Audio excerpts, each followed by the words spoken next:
So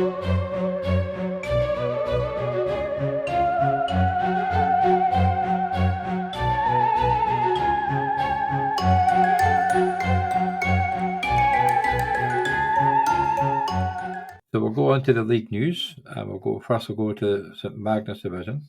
So obviously, luckily enough, myself as a top scorer of the week again, 272.56. Unfortunately, I've gone and lost Kirk Cousins now for the season, so I may have to rely on Derek Carr for a couple of weeks. That could be interesting. But yeah, it was a good scoring game, and Jack did a really good score as well. But unfortunately, he came up against a creative AJ Brown, KJ Osborne and Jordan Allison, both scoring between nearly 50 points between them. Everybody scored basically apart from Aaron Jones and the kicker. And obviously a couple of nice defenders. Jack's team was let down. Well, he's still not got a kicker, so Jack, you will have to pick up a kicker at some point.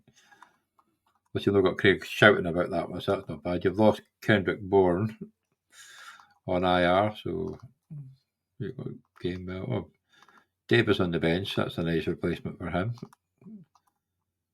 Miles Sanders did well leaving him on the bench because he did absolute bugger all in his game.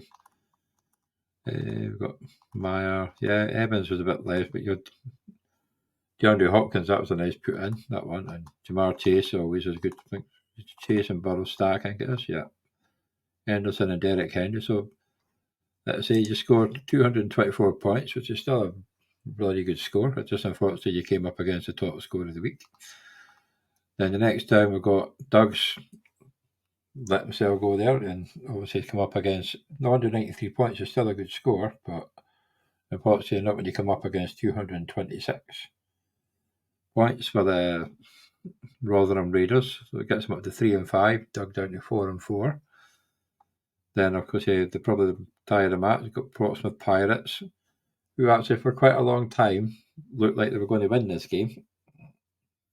But then Brown T came out and just showed why they're 7 and 1 and scored 1,700 points and a 3-game win streak. So that's always good for that one. But 5 and 3, they're still not just sitting in 4th at the moment, so that's not too bad.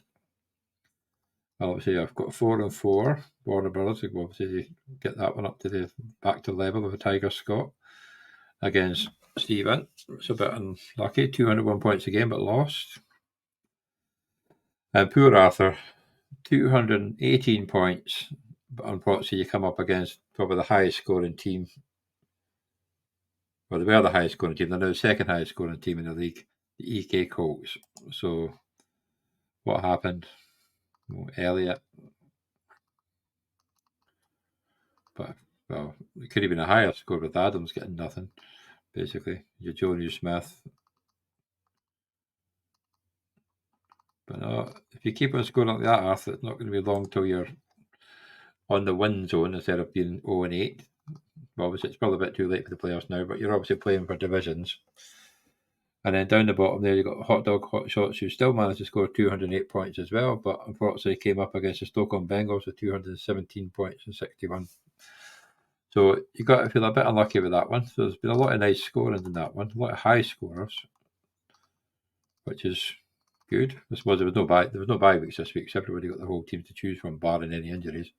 But it has been a bit brutal with injuries for quarterbacks for this weekend, so we'll wait and see what happens. So we're currently sitting at 2 teams on 7 and 1, Stoke-on-Bengals, Leeds Lassos, and myself, Insane Flyers, in 3rd place. Portsmouth Pirates on their own with 5 and 3. Then you've got 4 teams on 4 and 4, EK Colts, Warner Bray, Tophead, and Whitworth Rockstars. And then you've got the Rotherham Raiders on 3 and 5. And I'm probably thinking 2 and 6 and 0 and 8 are maybe getting a bit too much now. Although you've probably been playing all the top teams, so you've got to play each other maybe. But it is looking a bit unlikely for getting to that up the top half. But you never know, it is fantasy football, anything can happen. So coming up for the next week, I'm up against Doug, and I'm going to have to find a quarterback unless I play Derek Carr. There's not really much in the waiver wire, to be honest. So it should be a close game. You've got the Whitworth Rockstars, hopefully bounce back against the Rotherham Raiders, who obviously won last week as well. You've got the Warner Bray Warriors who won last week, but are hoping to go 2 in a row, but they're up against the Leeds Lassos. But bye weeks might help. Oh, it's got Daniel Jones back in. So that should be a close game. Obviously, Leeds Lassos will be wanting to get to that elusive 8th win. This is going to might need 9 to get in the top 3, but they'll be hoping to go 8-1, so it should be a good game. You've got Portsmouth Pirates coming up against the Laxdale Legends, who have been a bit unlucky, to say the least, but it's looking like it could be another close game. Obviously, they've not maybe set their teams. Stoke-on-Bengals are looking strong and going up against. So you got the high. This is obviously the matchup of the week because it's the highest scoring team against the second highest scorer of the team in the league. So that should be really good. Oh, and we've got a hot dogs against Plymouth Argyle Brands because this is the week that Arthur's going to get his break his duck. I hope so because it would be really nice to get there, Arthur, because you have been pretty unlucky. You were unlucky against me when I played you, and you were unlucky last week because I thought for a lot of the time you were actually going to get there when you had that score, but alas, it didn't actually happen. So next week, so obviously the game of the week here will be Stoke-on-Bengals against the EK Colts. I suppose I'll probably have to keep an eye on my one against Doug as well, but this is the Stoke-on-Bengals and EK Colts. That'll be a cracker.